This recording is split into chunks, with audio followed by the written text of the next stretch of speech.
Okay, I'm going to review the Lorax,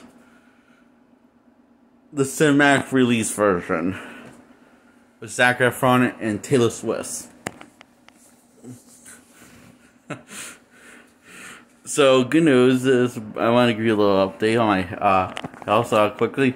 I had this feeling my vocals went completely down. Now I have my voice back. That coincidentally is the same voice I had on my second birthday. That's a long time ago. Well, I wouldn't say coincidentally. I kind of knew that I was going to sound like this eventually. So, yeah. This is a movie I like, by the way. It's not my favorite Doctor. It's well, it's not. I know it's just where I put this in the Doctor Seuss from where I rank this, but it's not one of the, not my least favorite. This is one of the better ones. Right? I guess it's my favorite of CGI Doctor Seuss movies. So, that I remember seeing. I just saw the movie The Grinch. I did see the movie what did I see the movie The Grinch? I don't remember. I'm confused. And I'm getting sidetracked here, so of course, you know, they added more story in the movie. It's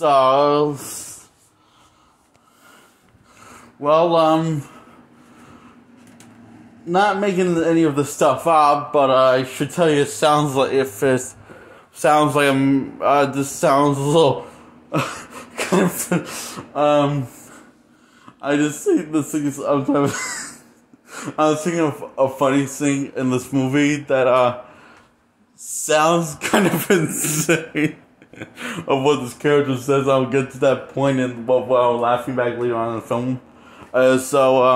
This kid wants to impress this girl with a tree, and she always wanted to see this girl was a big artist, and she always wanted to see a real tree. And they live in this dome. Under this dome, the whole town is in this dome, where air has gone extinct because the environment is so shitty. But they're completely unaware of what the environment is, or that it's important. Because these, I don't know, stop educating people or something.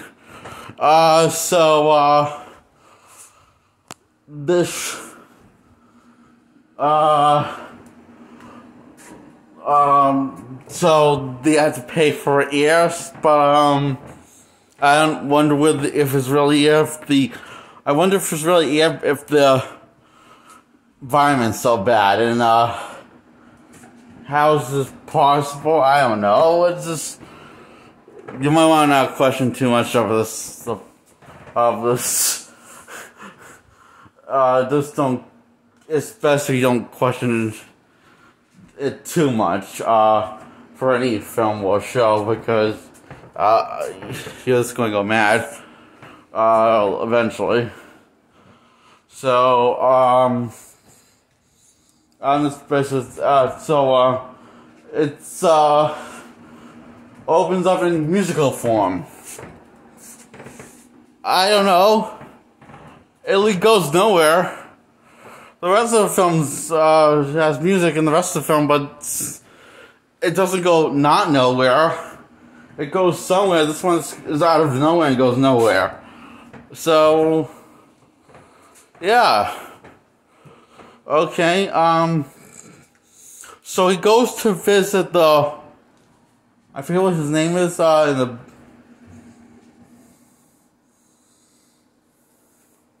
he goes to visit this guy that's in the shadows, like in the book, but we see him what he eventually looks like as an old man, and also in flashback scenes.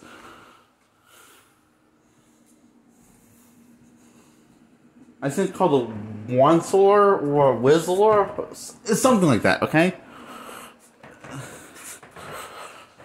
So,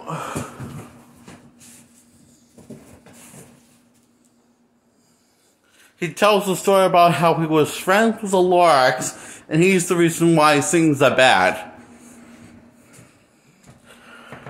And he was, well, how this story goes, he was, basically, he's a good guy, he's a good guy at heart, but what happened is he got greedy, and his family convinced him that greed is okay to be greedy is okay to be, and then the montage of the song "How Bad Can I Be," when he's completely in denial of what he's doing is wrong.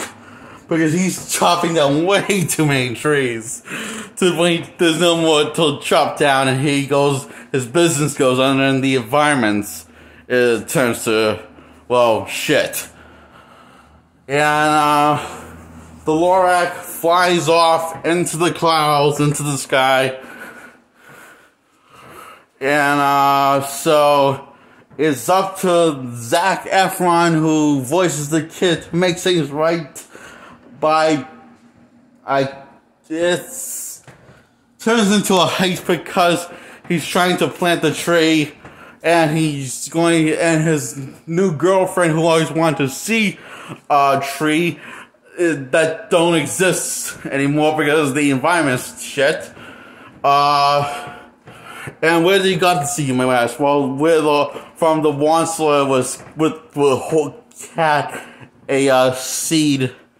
And he gave him a bag of seeds to plant trees.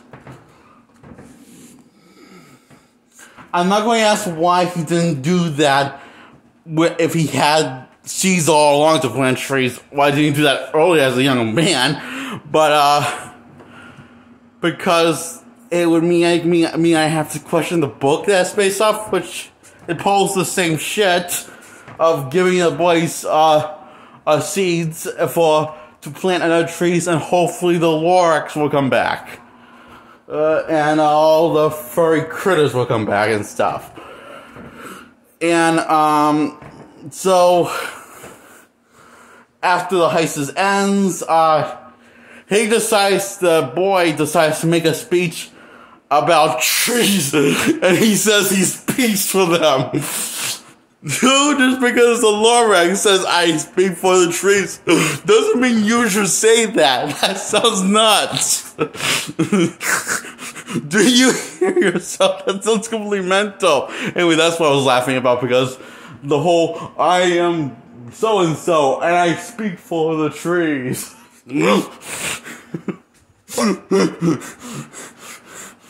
That's not the worst speech I've heard. It's just his message across. It's okay, I guess.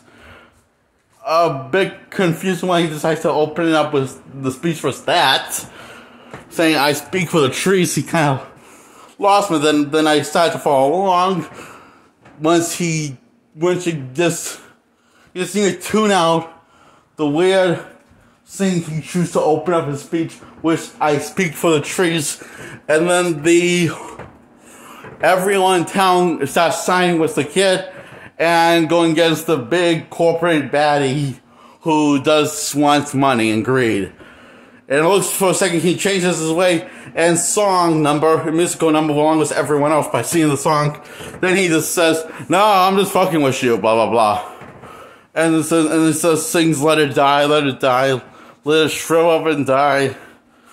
And then they just tell him to shove it in musical form.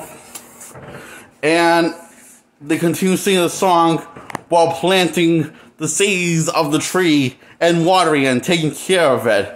And the Lorax comes back, floating down from the heavens of the sky.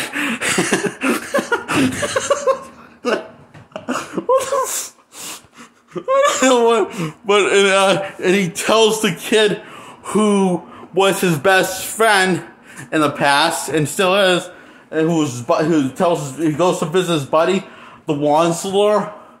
So the Wandsler is told by the Lorax after flying down from the heavens while lifting his tail, his tailbone that's attached to his ass.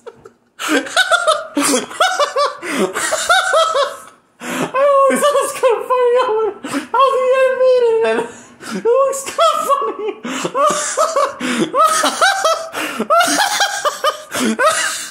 Okay, so, okay.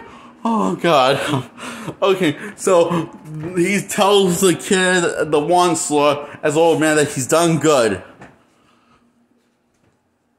And then he makes peace with the Lorax by, and the Lorax makes peace with him, saying he does good, kid. Saying to him, the Lorax, the Onslaught's old man, says that he's done good, kid. So he says to Onslaught because he calls him a kid, because he was a kid when they met and a kid when he left. Well, and so Lucifer, like in his early 20s or late teens or something. Yeah, so he was on the young side when he started the whole, well, pretty much screwing the whole environment up, and he messed up bad. So but hey, he made it up. He redeemed himself. I kind of find this movie fascinating, man. I think this movie's probably this and How the Grinch Stole Christmas, the Ron Howard one, with Jim Carrey, are my two favorite Dr. Seuss movies of all time. This one and the Ron Howard's The Grinch, was starring Jim Carrey as the Grinch. And Dan Field does a good job playing the Lorax. I wasn't sure. I think he was just going to be Danny DeVito. I was going to give it out Danny DeVito for, like, phoning and not really give a shit. But he does a fairly good job. Everybody does. So the film has flaws, but it makes up with some really bizarre, quirky, and really charming and likable characters that you kind of relate to. And you do like all of them, except for, the great business guy. You can't relate to him, but that's one main character out of several, so it's not that bad. I don't know which I like more. I often flip back and forth which one I like more. The Jim Carrey's The Grinch titled How the Grinch Stole Christmas, or the Lorax starring Danny DeVito as the Lorax. So yeah, I often change my opinion which one I like more, which one I like less, because I love them so much. And I give both movies a 10 out of 10. The Jim Carrey's Grinch and also Danny DeVito's The Lorax movie. I think this is a very underrated movie. I didn't know it was bad. I mean, I thought it was also pretty harmless. I mean, it gets as message cards like don't let your ego get. It basically tells it has a good message, like don't get your ego getting away with what's right, and protect the environment, take care of it, blah blah blah, and all that's just mushy stuff, I guess.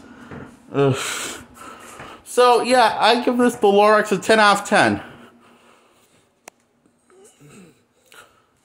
I'm a little tired because I haven't got that much sleep.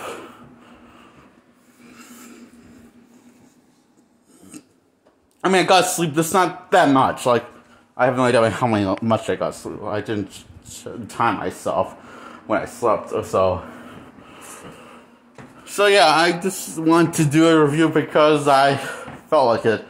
And it's been a while since I've done a review, okay? So I kind of missed this. So yeah, I give The Lorax a 10 out of 10. Bye. Wait, it's morning. Early morning, but yeah, good morning, Mr. Cormier, and to your family too. And who's ever watching this, so yeah, good morning.